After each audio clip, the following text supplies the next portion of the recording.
In this session, we want to talk about how we can validate our keywords which we have selected with the help of Google Trends. So Google Trends is an external tool created by Google, which gives us information about the different search trends happening across the globe. So what we can do is we can go ahead and try and see our keywords on this tool, that what kind of searches have been happening for our keywords.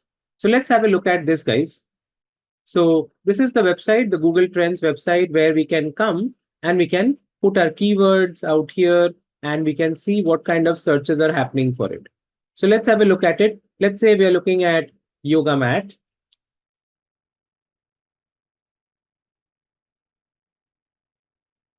So let's look at what kind of searches are happening for yoga mat for a longer period. Let's say we're looking at it for last 5 years. So when we look at this, what we see is in the last 5 years, the search query for yoga mat has been consistent over a period of time.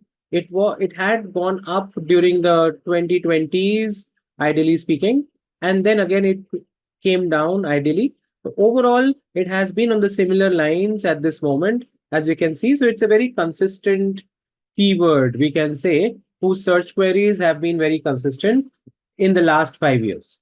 So in such a case, we can validate that this is a decent keyword to consider for our keyword selection for our content creation for blogs and website pages creation.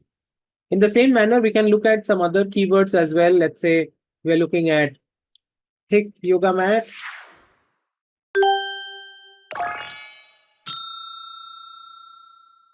So now in this case, what we see is for the last 5 years, the searches have not been consistent at all. So there have been a spikes of searches which we see happening in 2020, then in 2022, and now in 2023 as well, and now again in 24. So the searches are not at all consistent. So in such a case, this possibly might not be a great keyword to consider for blog creation or content creation. So in this manner, guys, we can make use of the Google Trends tool to understand what were the searches or search trends related to our keywords, and then validate which keywords will work for our business and which ones will not.